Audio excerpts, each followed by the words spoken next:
Hello, welcome to Foreign Entanglements. I'm Matt Duss. I'm with the Center for American Progress, and with me today is Aziz Abu Sarah. Among other things, Aziz is a writer for the website 972, published out of Israel and Palestine. Aziz, welcome. Thanks for joining me. Hi, Matt. Thank you for inviting me to join you. So, as this is your first time on Blogging Heads and on the Foreign Entanglements show, why don't you just give us a little background about you, your history, and some of the work that you do? My name is Aziz Abu Sarah. I'm Palestinian. I'm from Jerusalem. Grew up all my life there. Grew up in the time of the Intifada, so being active, growing up with Fatah and so on. My family being very involved in the conflict. My brother was killed in Israeli prisons as a result of torture. After being very anti-peace, personally, I ended up becoming an activist when I was 18 through getting to know some Israelis that I made some bond with and started doing some public relations stuff against the occupation where we believe we can work together. I moved here a few years ago to work at George Mason University. I'm the executive director for the Center for World Relations, Diplomacy and Conflict Resolution, and I split my time between Jerusalem and here.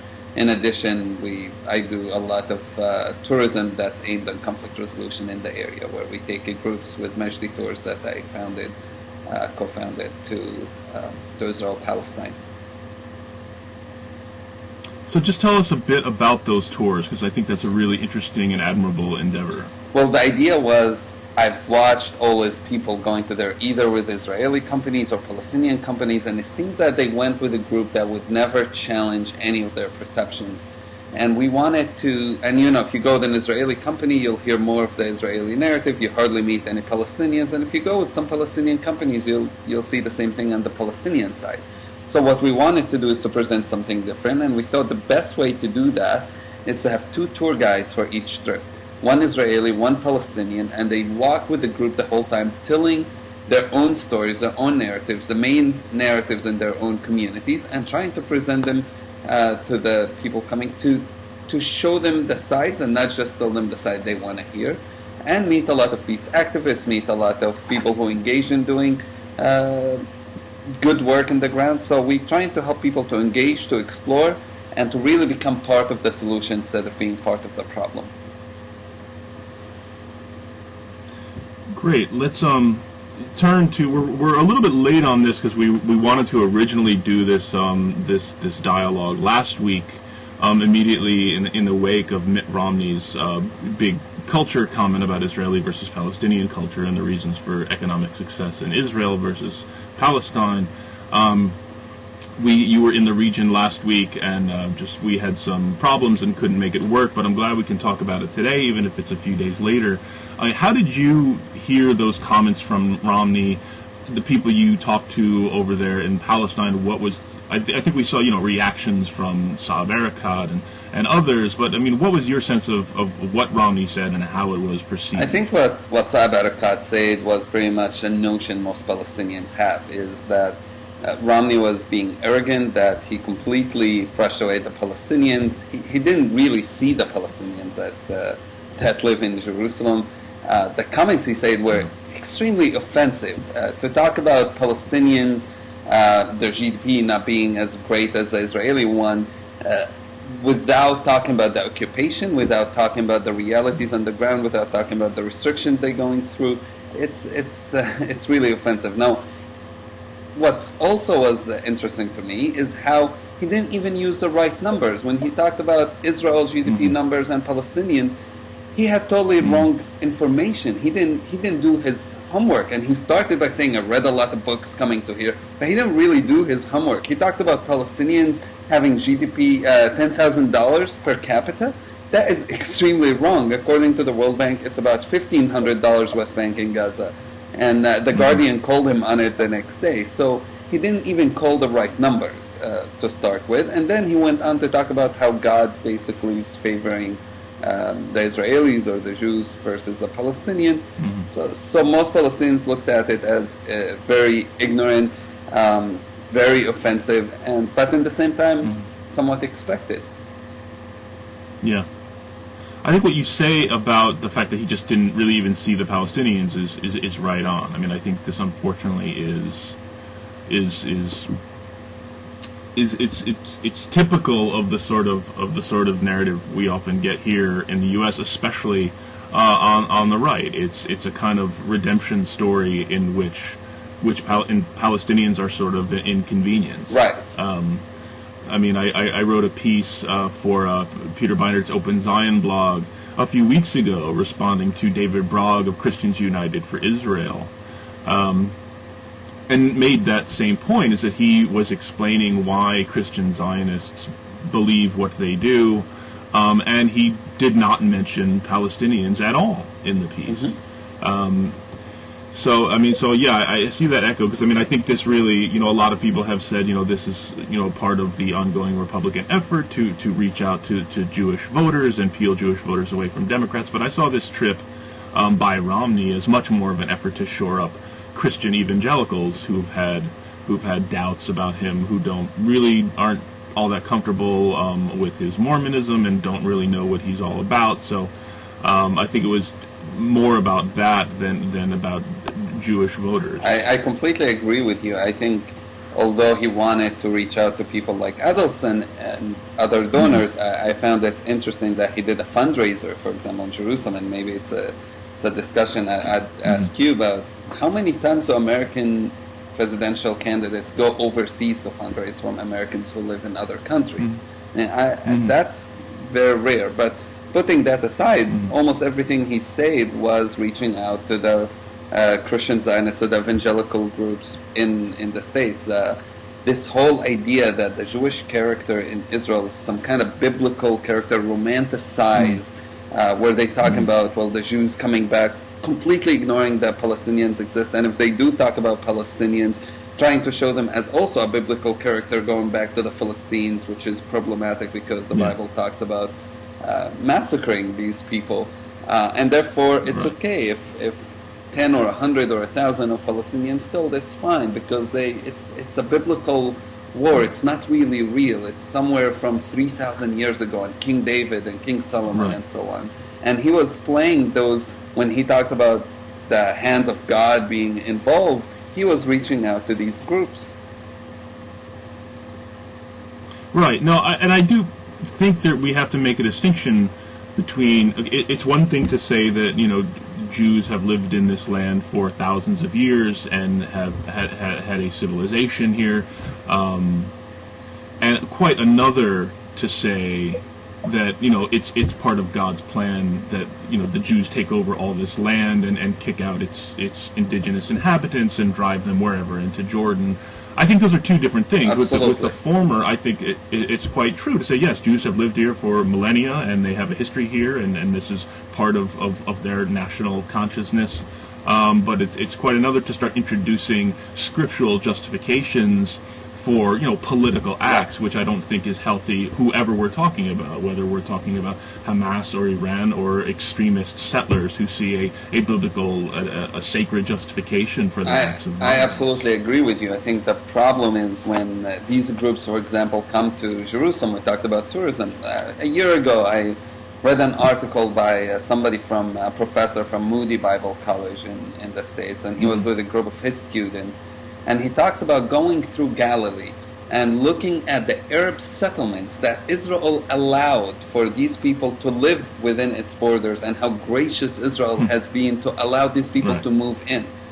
And I thought about that, and the villages he was talking about first weren't even Muslims, because he talked about the Muslims and how they allowing the Muslims. Most of them weren't Muslims. A lot of them were Christian towns where it seems that something often ignored in the States, that many Christian Palestinians live there and they see themselves as Palestinians, they're part of the Palestinian community. And secondly, that they've been there, if not hundreds, then thousands of years as well. And to talk about them as the settlers, as the invaders, as the outsiders, is totally reversing and trying to rewrite history in a misleading way. Nobody, I think, definitely not me and not in our church, yes, there is Jewish history there, absolutely. And I think now most Palestinians accept that, we're here together. Whether we like it or not, we're here together. let's find a way to live together, and keeping going back to these stories of, you know what, this is a Jewish land and Palestinians have no place to live here. It's not pushing for a solution, it's only pushing for a confrontation, and that's not what's going to lead to an end of this conflict. So, and what of Romney's comments about Jerusalem? How did you hear those? How did people you talked to perceive those comments? Talking about a united Jerusalem, that Israel will move, that America will move its embassy to Jerusalem, was even more problematic, because it's a concrete step that, in my opinion, ends the two-state dream. It's already pretty much ended that bad. But moving the American embassy to Jerusalem will mean that the U.S. is not anymore really behind the two-state solution. And it's not surprising. There have been resolutions within the Republican Party, and Florida, for example, had something similar. Talks about the Jews' rights to build wherever they want. The Congress has been pushing for the embassy to be moved to Jerusalem. If that happens, I think it's definitely the last step for the two-state solution, because that's saying that a Palestinian state will not have Jerusalem part of it, something no Palestinian president will be able to sign on, no Palestinian leader, and Palestinians will have to face the reality that they've ignored for many years.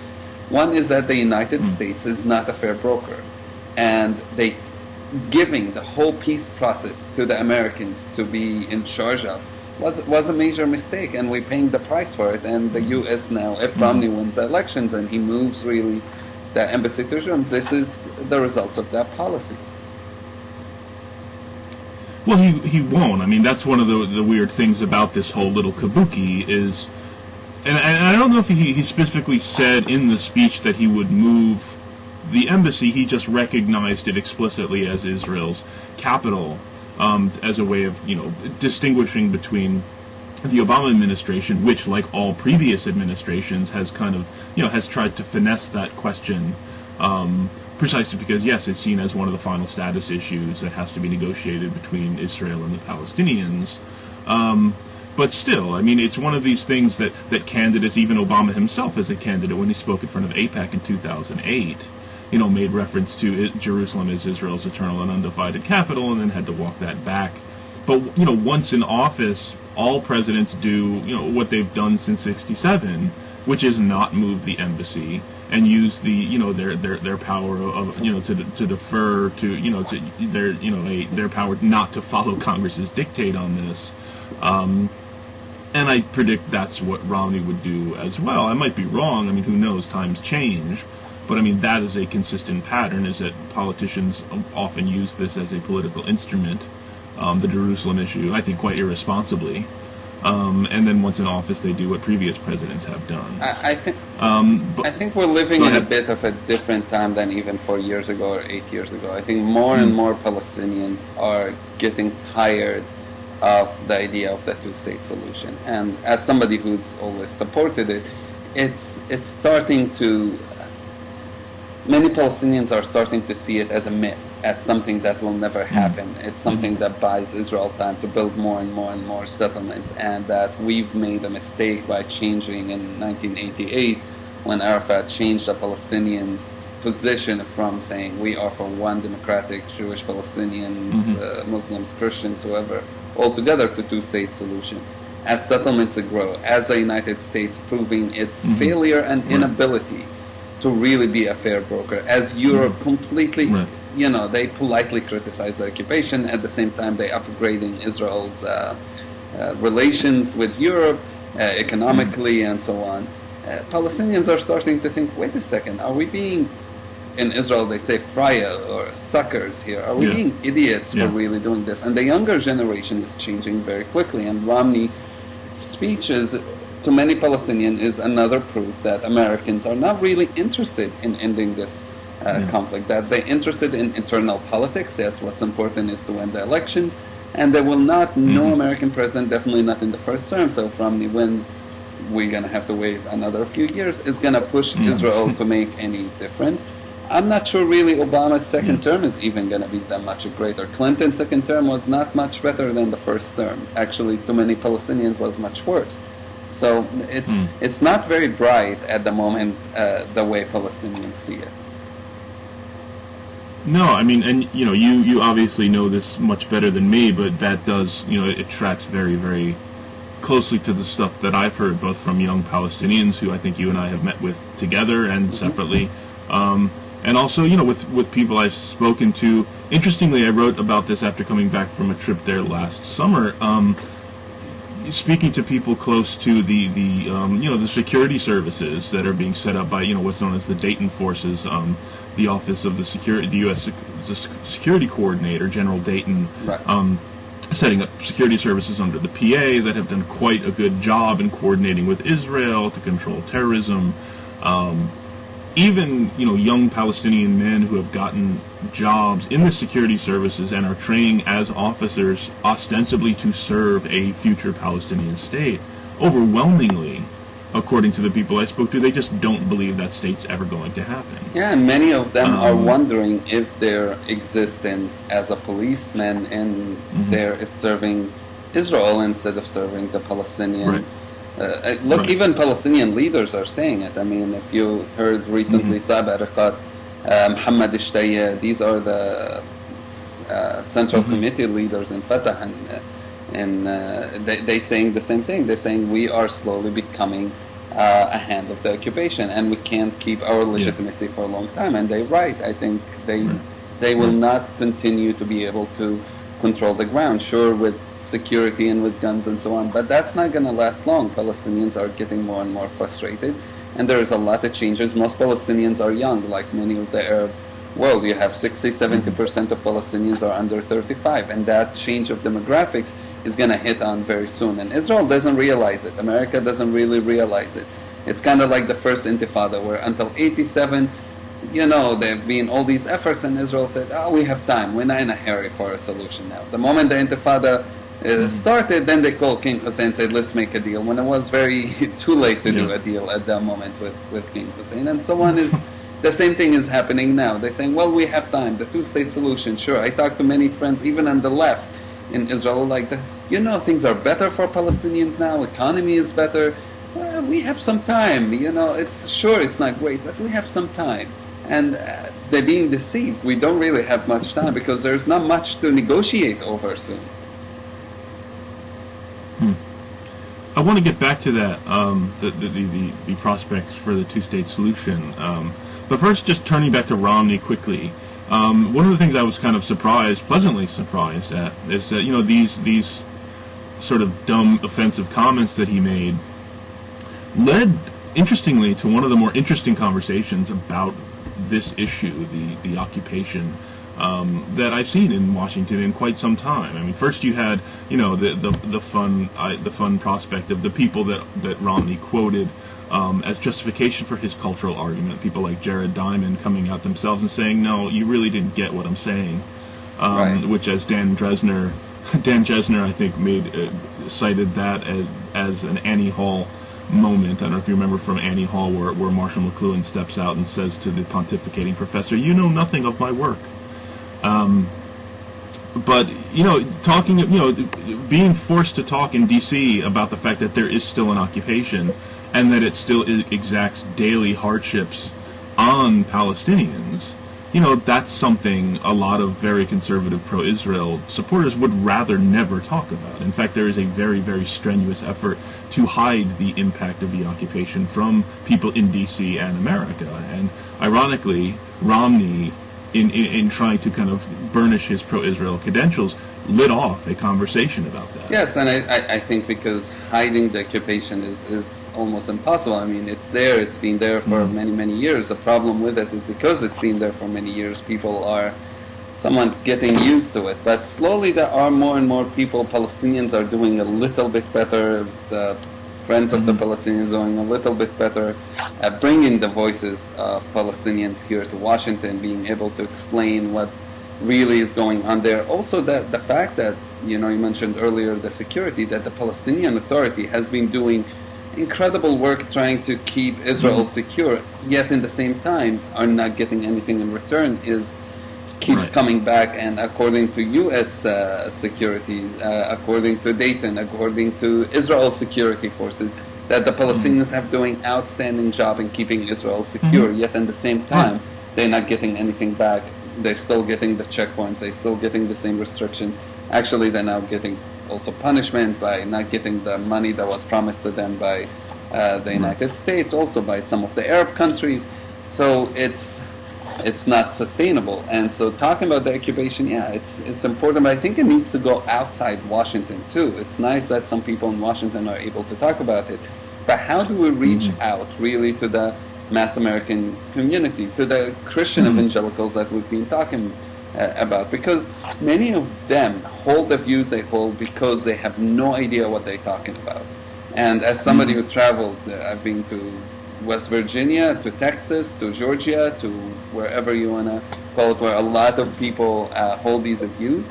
And it's not that they are bad people, it's really that they are misinformed. And the moment you talk to them, there's a lot of possibilities. They're willing to listen, especially for many of them hearing about Palestinian Christians. That was a whole amazing thing. They didn't even believe it in the beginning. So there is a lot of work that Palestinians have to do in reaching outside Washington as well. Right. No, I think that's a really important point, is that these are not people, I mean, there's often a caricature made of, these are kind of apocalyptic crazies, and sure, some of them are, I would say, a minority. But, the great, I think probably a strong majority of people who identify as conservative Christian Zionists are acting out of what they see as goodwill. They just don't know the actual reality on the ground, and they're unaware of how their political behavior is facilitating a very, very cruel status quo. Absolutely, and that's the thing. What I try to say is, look, I'm not coming to say I'm pro-Palestinian and hate Israelis. Absolutely not. I have many good friends who are Israelis.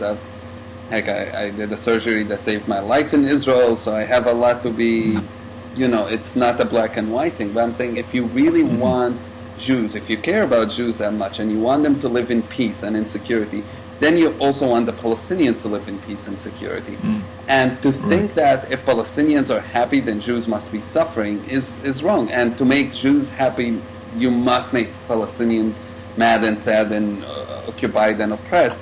It doesn't make any logic. And sometimes it's that simple explanation that makes a whole difference to these people. It's not that, often there are some Palestinians that we come across, as too anti-Israel. And the fact is, it's when I'm calling against the occupation, I'm not being anti-Israel. When I'm speaking against Israel military existence in the West Bank and Gaza, I'm not being against against Israel. I'm being against the occupation, and that's pro-Israel as much as it's a pro-Palestine.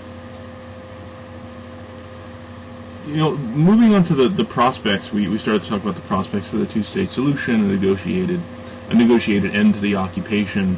What is your take? I mean, we hear a lot here in the States, criticism of Abbas for refusing to negotiate. What's your take on Abbas's, I think his stand on Palestinian President Abbas? Yeah, I think his stand on refusing to negotiate is absolutely right. I think he couldn't go to negotiate and keep a straight face, keep his legitimacy to a certain level within the Palestinian community. While settlements are growing in fastest rate, last year you had 5% growth of settlers. He couldn't go back to the negotiation table because if it's not in good faith, it's worthless. And with the U.S. saying they can't guarantee anything, with Europe doing nothing, it's not going to bring anything. So he's right of not going to the negotiation. The problem is, what is the alternative? What is the strategy? And we don't really have a long-term strategy. Even when we do have strategy, like now going to the UN potentially for the General Assembly and asking for a non-member state, what's a long-term strategy? Where is that going to lead? What's in 2 years, in 3 years, in 5 years? We don't have these long-term strategies, and that's a problematic because, last year we went to the UN. There was a huge momentum. Over 80% of Palestinians supported President Abbas. And then there was a drop. There was nothing after. Palestinians didn't know what do we do now? Okay, great. We went. We didn't get what we wanted. What's now? And something that needs to change is building a better strategy, a better long-term, and communicating with the Palestinian people. These strategies, even those short-term ones, are hardly communicated with the people, and that makes the authority very disconnected and detached from the grassroots. They don't have the grassroots support unless they have like the initiative going to the UN. Yes, people will support it, but there's no connection. So, what about Abbas just agreeing, sort of calling Netanyahu's bluff and saying, okay, you want to negotiate, and let's negotiate, and then when Netanyahu is unable or unwilling to really give on anything, as he likely will be, then being able to use that to demonstrate, listen, I tried, I came in good faith, but was given nothing.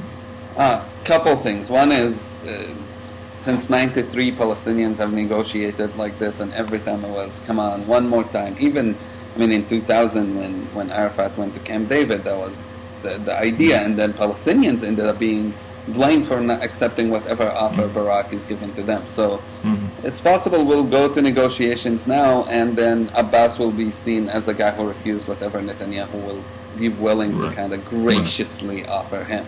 It's not necessarily going to call his bluff, but secondly, they did negotiate. There was a period of negotiation that nothing was offered in them, and Abbas was convinced after that it's not going to lead to anything, and it's just going to weaken him.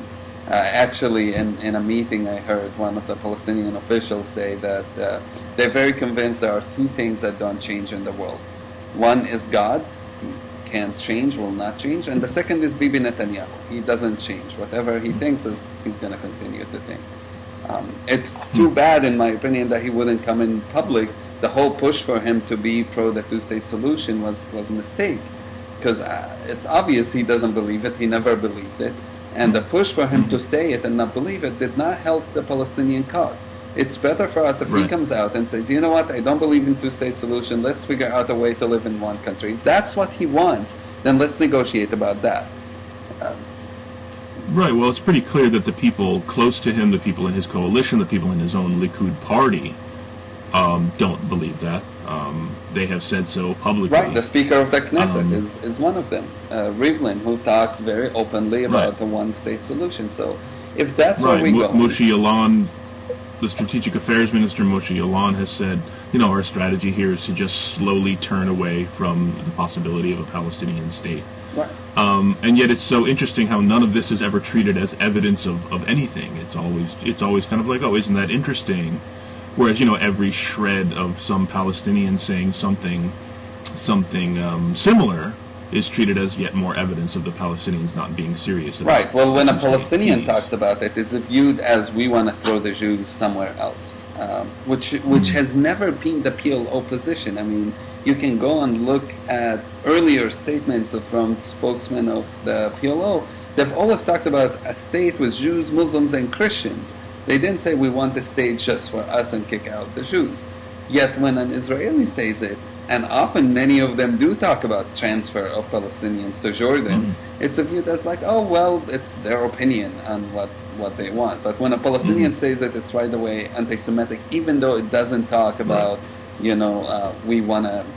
And I'm not saying all. There are some Palestinians who are radicals and talk about that as well. But within the PLO, most spokesmen who've been talking and higher level leaders have talked about a one state for everybody, which now they even, for Palestinians, the two-state solution in '88 was a compromise, was saying, okay, we can't get the one state for everybody, we'll take the 22% and let's do only a two-state. And even that is not working. Now, I still think there is a chance for a two-state solution, but I think it's the slimmest chance possible. And I think I'm very convinced if Romney wins the elections, Palestinians should just abandon the two-state solution. There will be very little chance of anything happening in Romney presidency, and have to start thinking what's the next strategy, what's next level.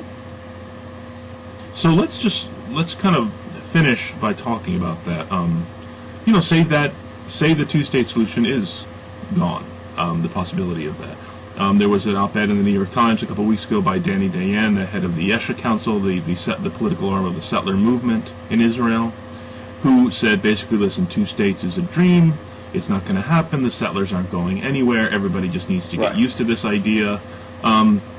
and it was sort of like a political coming out for Dayan, even though I assume you've probably met with him. I've met with him a couple times when I've been in Israel. This is what he's been saying to people for a long time, and this is, it's obviously what most of the settlers believe. Right. So what does that really mean? What does that look like? How do the Palestinians, what's the Palestinian strategy there? Just asking for one person, one vote? What do you think? Yes, the Palestinian strategy should be asking one person, one vote. However, being also pragmatic is not going to happen in one day. It's not going to happen 1 year. I assume it will be gradual, just like even the citizens, Palestinian citizens of Israel today. They lived for 20 years under martial law. This will be a long-term struggle, and it will be a costly struggle as well. But asking for one man, one vote will make it so much harder to demonize us internationally and say, oh, look at them, they want to be equal to the Jewish community. You can't really say that. It will be much harder for Israel if we go that direction. My assumption, it will be stages. It will take much longer than we would like it to take. It might start with most Palestinians in the West Bank and Gaza being able to get what Jerusalemites now have. It's basically an ID, but you can't vote. And so my assumption, they might give us first some rights, but you can't vote for the Israeli Knesset until a longer term struggle where Palestinians get their full rights. There are people like Sari Nusseibeh who's talked about that, second-class citizen Palestinians, where it might make Israel feel a little bit more comfortable with that in the beginning and into a process to get to a full citizenship. But I think you can't, what Israelis don't maybe realize today, you can't oppress and occupy people forever without giving them their rights. We can talk even about the United States. They tried it with the African Americans, and they thought they can do it forever, and enslaved them, and then segregated them, and so on. And that didn't work. Eventually, people will rise up, and if it's not today, it's next year. If not next year, in 10 years, it can't be sustained. And ignoring that problem is going to come back and bite Israelis. Now, if they want a Jewish state, they have the ability to do it, but it's really now or never. And if they don't, then great. Let's all live in one state and figure out a way to coexist together. Well, I think, yes, it's right that the United States could not sustain, the oppression of African Americans, but we did sustain that for quite a long time. So yes, I would share your optimism about, people agitating for their own rights and their own freedom, but it's the interim that really makes me uncomfortable. I think this is not. It seems like we if that is where this is going, if the two-state solution is off the table, then we are in for a very, very ugly few decades. You're absolutely right, and that's the reason I am still holding to the last minute on the two-state solution, because the alternative will be costly, and I think the blood that will be shed will be a lot, especially on the Palestinian side. The price for it is not little, and it's not going to happen in a couple years like some of the more idealistic people have been talking about. Oh, if we ditch the two-state solution, we can achieve full rights in 2, 3, 4, 5 years.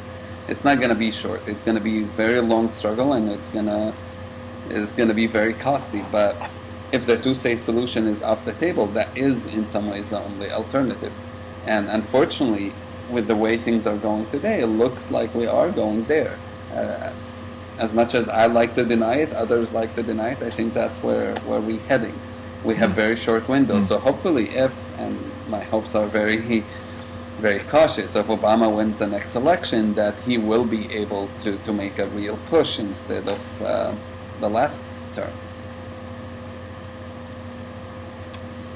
All right, well, thanks so much for doing this, Aziz. I hope we can do it again. Yes, absolutely. I had lots of fun doing it with you, and good talking to you. All right, you too, as always. Bye-bye. Bye-bye.